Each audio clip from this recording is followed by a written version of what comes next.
Komiði sæl og verið velkomin í þáttinn Græðum landið.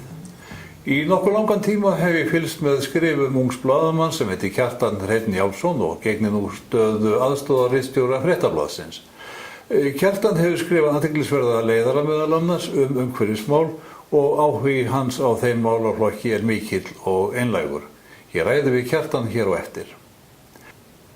Frá Kjartani förum við á fundum Magneu Magnúsdóttur sem er umhverfis- og landgræðslustjóri Orku náttúrunnar. Hún ætlar að sýna okkur hvernig starfsmenn Orku náttúrunnar flytja gróður torfur á milli staða, en þriðji viðmælandinn í dag er Páll Kjartansson bóndi í Víðikeri í Bárðardal. Árum saman hefur Páll lagt til atlögu gegn rófabörðum og ætíð haft betur. Merkilegur árangur hjá Páli. Ég las í Fréttablaðinu daginn að heilbrigðismál skipta fólk mestu í þessari kosningabaráttu sem nú stendur yfir. Umhverfismál skoruðu hins vegar mjög lágt. Aðeins 2% svarenda nefndu þau. En í leiðara sagði Kjartan Hreinn að án aðgerða stefndi í óefni. Það var því eðlilegt að fyrsta spurning til Kjartans Hreins væri hvernig stendur á þessum takmarkaða áhuga almennings? Þetta mjög góð spurning og að mörgu leyti þá kom þessi niðurstaða okkur nokkuð mikið óvart. En samt ekki. Frá vissu leyti þá hafa umhverfismálin og þá sér í lagi loftslagsmálin ekki verið áberandi þó svo þetta sé langsamlega stærsti málaflokkur okkar tíma myndi ég segja. Þá hefur fjölmiðlum gengið erfilega að koma þessum málum áleiðis til lesenda, áhorfenda. Hvernig stendur á því? Er það vegna þess að þetta vandamál svo stórt að menn bara get ekki tekið utan það? Já, algjörlega. Það er að mörgu leyti það. Loftslagsmálin hafa verið ákveðin abstraksjón. Þangað til akkurat núna kannski, þar sem við erum fyrst að fara að finna fyrir á eigin skinni sem tegund hvað þessar breytingar þýða fyrir samfélag okkar. Núna verður vonandi einhver breyting á þar sem fólk verður meðvitað um þetta, en þetta er auðvitað mjög sorglegt að þetta hefur verið málaflokkur sem hefur verið í deiglunni núna í nokkra áratugi. Við höfum verið að funda á alþjóðavettvangum til að reyna að finna lausnar á þessu, hvernig við getum gert betur, meira og því fyrir því betra. Þannig að þetta er auðvitað mjög sorglegt, en hins vegar varðandi þessa frétt og þessa könnun þá svo sem get ég skil fólk sem segir það að auðvitað að heilbrigðismálunum verið í fyrsta sæti. Ég skil það alveg. En ég er nokkuð sannfærður að það sé meiri áhugi fyrir umhverfismálum heldur en þessi könnun gefur til kynna, myndi ég segja. Og ég er alveg sannfærður það. Þessi tvei leiðarar sem ég nefndi, annar þeirra heitir Loftslagsbörnin og hinn Góðsögnin hreina Ísland. Ég hjó eftir því í öðrum þessara leiðara að Íslendingar telja að lífstíllinn okkar sé umhverfisvænn. Þú hrekur þann aldeilis. Já, það voru nú vísindamenn við Háskóla Íslands sem sáum að hrekja það og með nokkuð athyglisverðri rannsókn þar sem var verið að skoða kolefnisspor Íslendinga í samanburði við önnur ríki. Það var ekkert að vera að horfa til þess hvaðan orkan er endilega að koma, fyrst og fremst hvert kolefnissporið er og síðan það rakið til uppruna síns. Niðurstaðan er svo að við erum algjörlega á pari við önnur iðnríki í Evrópu þegar kemur á kolefnisspori. Og það sem er svo sorglegt við þetta er það að þetta er kolefnisspor sem á uppruna sinn eða má rekja til þeirra landa sem varan sem við erum að neyta og við erum að farga þar sem hún er framleidd, sem er þó yfirleitt í þróunarríkjum. Þetta er það sorglega í öllu þessu máli sem snertir finnst mér loftslagsmálin og losun gróðurs og lofttegunda. Þeir sem munu finna fyrir áhrifum þessara losunar síðustu 200 ára eru þau ríki sem síst eiga skilið að gangi gegnum þetta. Þetta eru fátæk, strandríki, eyríki sem hafa engan veginn burði til þess að takast á við afleiðingarnar sjálf. Og þetta er eitthvað sem allir vita, þetta er það sem er talað í Parísarsamkomulaginu, svona innviðasjóðir þar sem þjóðir heims munu sameinast til að hjálpa þessum ríkjum. En ég efast stórlega að það sé svona almenni skilningur á því hversu mikilvægt það að fara að grípa til aðgerða. Á loftslagsráðstefnunni í París, þar sem Parísarsamkomulagið var sett saman svona endanlega áður en hann fór í almenna samþykkt, það voru eyríkin þar sem voru svona hvað róttækust í sinni afstöðu. Þau vildu að þjóðir heims myndu ganga lengra og þetta markmið að halda hlýnun jarðar undir 2 gráðum, þetta þótti þeim engan veginn nóg. Af því þetta er engan veginn nóg. Af því að við erum að tala um eyjur sem eiga allt undir. Já. Út af hækkandi sjávarstöðu. Þannig að þetta svona það sem finnst sorglegt í því hvernig við hugsum loftslagsmál kannski hérna á Íslandi og ég vil alls ekki alhæfa, það eru mörg sjónarmið á lofti hérna á Íslandi, en ég held að við gerum okkur ekki grein fyrir bara hversu dýr lífstíll okkar er umhverfinu og það er eitthvað sem við þurfum að vera meðvitaðir og því miður er það svo að hérna svona skynsamlegu aðferðir eins og að flokka rusl sem er mikilvægt og skiptir máli og allir að gera bara vegna þess að það er skynsamlegt, það er bara ekki nóg. Það þarf að ganga lengra. Það þarf að ganga miklu lengra. En mér skilst að ef við mókum honi í skurði þá náum við 20%. Af hverju mókum við ekki honi í skurði? Það er góð spurning. Það er góð spurning. Mögulega er þetta það, sko, og án þess að ég þekki það nú vel, mögulega er þetta er hörkuverkefni, þetta er eitthvað sem þarf að plana mörg ár fram í tíman og það þarf að gera þetta skipulega og vel. Þetta getur mögulega eru einhverjir sem horfa á þetta verkefni sem það stórt að fólk veigri sig við að taka erfiðar og nauðsynlegar ákvarðanir. Það er svo sem ekkert skrítið í því stjórnmála andrúmslofti sem hefur verið hérna undanfarin ár. En endurheimt votlendis er algjör forsenda þess að við náum að gera eitthvað að viti. Þetta á ekki við bara Ísland, þetta á við nánast hvert einasta ríki sem er að hugsa þessi mál. Þú sagði réttilega áðan að framlag hvers og eins skiptir máli, safna og flokka og allt það. Einhverju það vegna þá hefur samt sem áður tel ég allavega að þessi boðskapur ekki alveg náð eyrum fólks. Hvers vegna? Ég held að það sé að því að mörguleyti eins og ég sagði á en ég held að loftslagsmálin hafi verið svona ákveðið svona abstrakt fyrirbæri mjög lengi og eðlilega því að hér er verið að tala bæði svolítið sérkennilegar tölur, við erum að tala 1 til 2 gráður, við erum að tala kannski 100 ár fram í tíman og við sem erum að hugsa þarna okkar veruleika í dag eigum heldur svolítið erfitt með að gera okkur grein fyrir hvað þetta þýðir, alveg eins og mannskepnan á erfitt með að hugsa líkindi. Það er bara eitthvað sem við erum ekkert orðslega góð í því. En ég held hins vegar að það sé að verða breyting á og hún mun sú breyting sem ég held að muni eigin sér stað, hún er að koma allt of seint náttúrulega, allt of seint. En hörmungar sem munu raungerast munu kalla á viðbrögð og fólk mun skilja það. Nú má gera ráð fyrir því að ef við grípum til aðgerða og reynum að lækka þennan lífstíl sem við nú lifum, mun fólk almennt samþykkja samdrátt í neyslu, samþykkja að draga úr lífstíl sínum og lækka flugið. Ekki meirihluti þeirra kynslóðir sem nú er uppi og ræður ríkjum, það er bara alveg klárt mál Og við erum aftur að tala þarna nokkuð svona stór og löng tímabil, en ég er nokkuð viss að nú sé að vaxa og grasi kynslóð sem gerir sér grein fyrir þessu og lífstílsbreytingar, kynslóðir upplifa lífstílsbreytingar og þær vita að þær þurfa að læra af mistökum foreldra sinna, það er bara þannig. Og ég held að það verði ekki jafn mikið verkefni og við höldum akkurat núna fyrir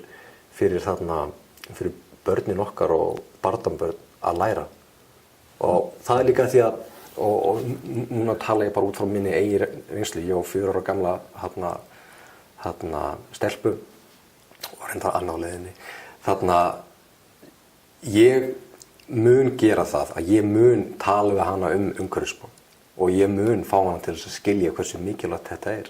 vonandi mun hún síðan taka við þarna keflinu og fara að spá í hlutunum sjálf og öðla sína eigin reynslu af umhverfismálum og umhverfinu og náttúrunni.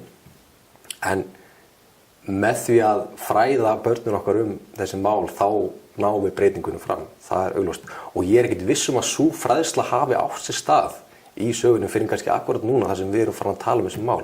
Og þá ég að tala á svona þegar við erum að hugsa samfélagi í heild sinni. Þetta fólk að tala við börnum sínum umhverfismál og mikilvægi þess eða þeirra mála. En ég held að núna sé að vera raunveruleg breyting á. Og þess vegna ég mjög spenntur fyrir því að geta fylgst með dóttur minni gera eitthvað í þessum málum eftir svona 20 ár, 20-30 ár. Það verður mjög spennandi. Bara svona rétt í blárestina, verður þú var við það í þínum kunningjahópi? Nú ert þú ekki nefnir rétt kannski liðlega 30. Já, 30. Verður þú var við það að þessi málflokkur sé að það ræddur og menn bara spjallum það hvað þeir geta gert? Alveg vafalaust. Sko, oft og ítrykkað en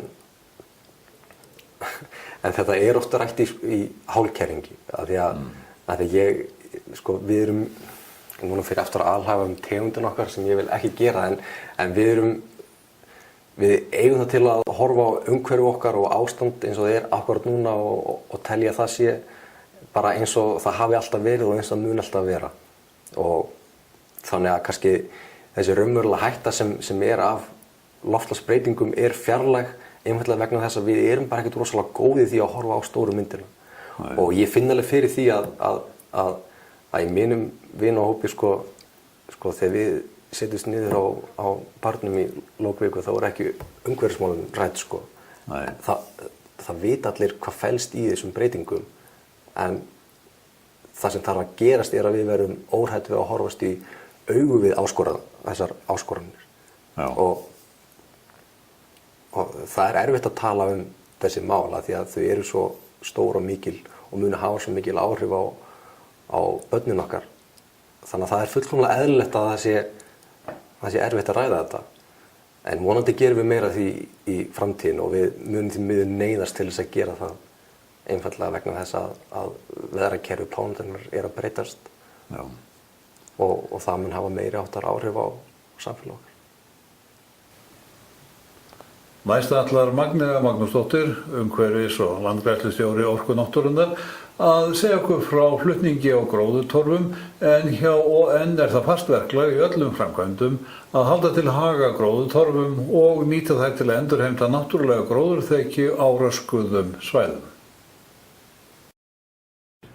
Hjá Orku náttúrunnar þá höfum við sett það sem skilyrði í útboðsgögnum að taka upp allan gróður og nýta til þess að ganga frá í framkvæmdum. Og hér má sjá það sem verið að taka upp gróður í Hverahlíð, það sem verið að útbúa borplön og setja á vörubíl.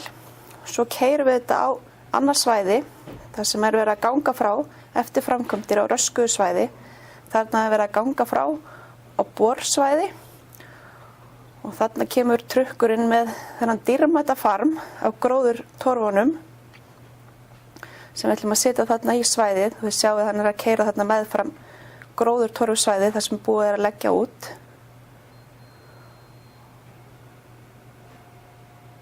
Og þetta upp á Hellisheiði. Þetta við Hellisheiðarvirkjun. Og þarna má sjá hvernig grafan bíður tilbúin eftir þessum dýrmæta farmi sem að mun nú sturtast þarna af.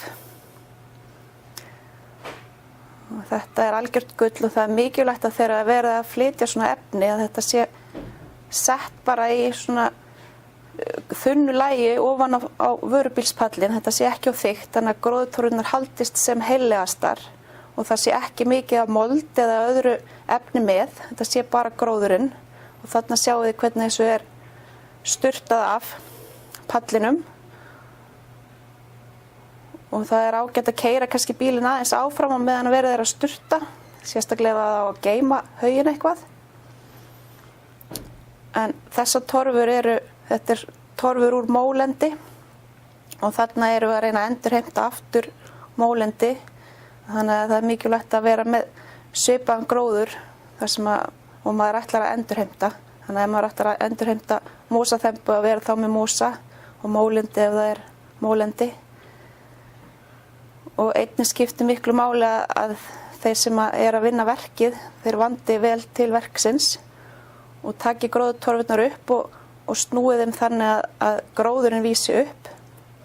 Í þessu tilfelli þá kemur smá mold með og þessi gröfumaður hann setti moldina fyrst undir og leggur svo torfurnar ofan á. Og hann er ótrúlega lunginn við þetta. Hann ná þessu upp.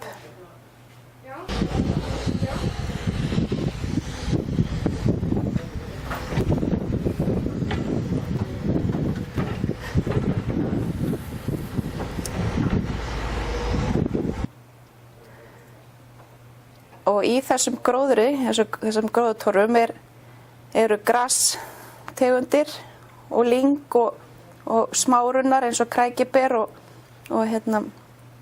bláberalyng og svo náttúrulega mosi. Þetta er mjög mosaríkt svæði. En það er mjög mikilvægt að leiðbeina verktökunum sem er að vinna verkið, segja þeim hvað þeir eiga að gera. Þarna sjáum við gróðurtorfurnar eftir að búið að leggja þær.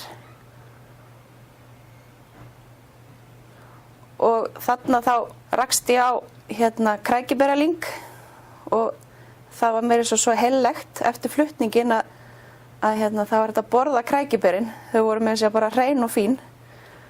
Þarna er líka grasvíðir og alls konar flotta jurtir sem við erum að ná þarna til þess að nýta í endurheimt, til að endurheimta mólendið. En þetta er til mikils að vinna að ná þessum gróðri upp og nýta hann til þess að endurleggja aftur. Því að þetta er gróður sem að tekur mörg ár að vaksa aftur ef það væri ekkert gert. Uppblástur hefur í aldanna rás herjað á jarðir framarlega í Bárðardal og Eidskógi og öðru gróðurlendi. Uppblástur hefur ekki hvað síst herjað á heiðarjarðirnar sem eru syðst í Bárðardal í og yfir 400 metra hæð yfir sjávarmáli. Ábúendur í Víðikeri og Svartárkoti sem fengu landgræðsluverðlaunin á sínum tíma hafa lengi verið ötulir við landbætur og uppgræðslu á jörðum sínum og unnið þar sannkallað stórvirki. Stöðva gróðureyðingu og grætt upp mela og róafbörð og nota til þess búfjárafbörð, moð og hey. Auk þess hafa þeir sáð frægi og dreift tilbúnum afurði og unnið í nánu samstarfi við landgræðsluna í mörg ár. Í lok sumars lagði ég land undir fót og fór meðal annars í Bárðardal, en þar hitti ég Pál í Víðikeri. Hann sýndi mér land sitt og þegar við höfðum komið okkur fyrir í fjárhúsunni, þá spurði ég hve lengi hann hefði búið í Víðikeri. Já, ég er nú þetta búin að eiga heima hérna alla mína ævi, er fæddur hérna. Já. Og alltaf verið við búskap og ekki í neinu öðru. Nei. Þannig að ég keyrði var með vörubíl einu sinni og vann aðeins í vinna á sumrinu. Annars hef ég alltaf verið hér heima. Aldrei unnið við neitt annað í sjálf sér. Nei. Nú, ef þú getur nú hort tilbaka til þess tíma þegar þú ert að komast í vits og ára og ber það saman við nútíman, þá er nú við ástand landsins. Hvernig sér ekki mikinn mun? Jú, já, það er búið að gjörbreytast það sem er búið að vera í uppgræðslu. Bæði það sem er borið á og sáð og svo eins er þessi sem ég hef nú verið mest í að það er ýta niður rófabörðum. Það er gjörbreyting, það er ekkert að segja annað. Hvenær byrjarðu á því að ráðast á rófabörð? Manstu það? Svona, við skulum segja að við erum eftir 95. Já. Það er svona, ég er ekki með það nákvæmlega. Var nóg af þeim hérna í nágruninu? Já, aðeins farið að minnka það sem ég á af þeim orðist. Það er nóg til að þeim. Já. Og var reyndar, frekar slæm börð þarna þar sem ég byrjaði. Já. Og ég byrjaði raunin það sem var vest. Já. Því ef ég riði við það, þá vissi ég myndi ráða við afganginn. Já. Og, Þetta voru alveg upp undir 4 metra hábörð, sko, 4-5 metra hábörð. já, Og svo var keyrt í þetta, keyrði ég lengi vel skít í þetta og það virkar hvað best, sko. já. En svo hef ég ekki eiginlega haft tök á því nú í seti, ég er orðið það langt frá og það er svo mikið tími sem við í það að keyra það. Þannig að þú ert búið með það sem að, já, börðin hérna í nágrenni bæjarins. Já, þetta er náttúrulega marga kilometra frá, sko. Já, En svo er þessi börð sem eftir er þá bara við þær aðstæður, ég ræði ekki við það er mikill halli já, en það er mjög farið að minnka börðum sem ég tráði við. þannig að það má alveg segja að ef landið hefur tekið breytingum hvað þetta varðar. Já, það er nú ekki tækt að neita því, sko. Nei. Þetta gengur þetta mjög misvel, sko, með þessa uppgræðslu, þetta fer svo rosalega eftir tíðarfarinu. Já, Ef þú færið þurrsumur og vindasum, þá er þetta dæmt til að mistakast, sko. já, Og stundum græðir þetta bara á einu ári, sko. já, Og það er erfitt að eiga við það sem er búið að fjúka úr þegar þú ert búin að jafna því. Þá verður sandurinn meira eftir og þá er svo erfitt að fá þetta til að frægið að stoppa í því eftir, sko. Þannig að þetta þarf í rauninni takast strax. Nú veit ég að þú hefur tekið þátt í verkefnu hjá Landgræðslu ríkisins, bændur græða landið og ég veit að þú verið líka komin nálægt að landbótasjóði. Já, Hefur þessi samvinna hjálpað þér áfram? já, óneitanlega. Það er þetta gríðarlega munur að því, sko. Já, Það er bara svona kostnaðarlega allavega, sko. Það er nú fyrst og fremst það. já, Það er bæði frægi ábyrgð sem það er fjárveitingu sem dugar nokkuð í það. Hefur þá, nú ég veit að þú hefur ekki bara ráðist á róabörð, þú líka verið þegar að græða upp mela. Já, það er búið að græða mjög mikið upp á melum. Hvernig verður það gengið? Það er sem gengið þokkalega, sko. En þetta er allt saman opið fyrir beit, sko, þannig að það verður ekki kafloðið, en þetta grær á svona fyrstu melarnir sem maður fór að bera á þetta, en þetta komin alveg jarðvegur í þetta. Þú líka verið að setja moð og heyruslu og slíkt á þá? Já, það var nú svona meira hér áður, þá var þetta nú sett mikið og keyrði hérna tölvört í næst bara skít á mela, bara beint á melana. Það er þetta alveg þrælvirkar, sko. Þar græður þú einhver 10 ár, sko, í uppgræðslu. Já. Með að nota bara ábúð. Eða 10-20 ár, sko. Það er ekkert svipað.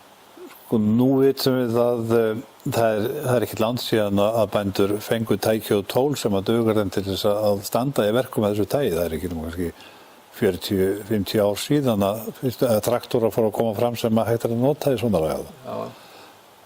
En fólk er búið að búa í þessu landi talsvert mikið lengur og lifði á því. Má ekki segja að íslenska þjóðin sem heild skuldi landinu það að koma því áfram? Jú, það er bara eftir hvernig menn líta á það, sko. Menn svona helst vilja skila ekki jörðinni þó allavega ekki verri heldur hún var þegar hann tók við henni. Nei. Helst betra. Helst betri, já, það er rétt. Þannig að, svo að þetta, já. En hvað er það þú að gera á næstunni í svona landgræðslu og uppgræðslu ýmiss konar? Það er baráttan við börðin? Já, það er nú mest það, sko. Já. Það er svo sem, já, ég held það nú. Þetta heldur maður áfram í þessu, bera á þetta. Já. Og það er nú, þetta þarf þetta í rauninni mjög mikið viðhald fyrstu árin. Já. Þetta þarf að bera á þetta aftur og aftur, það er ekkert gæð með að bera á þetta fyrstu sinnum. Og svo ekki meir, sko, þá er þetta. Þannig að það þarf að sinna þessu áfram.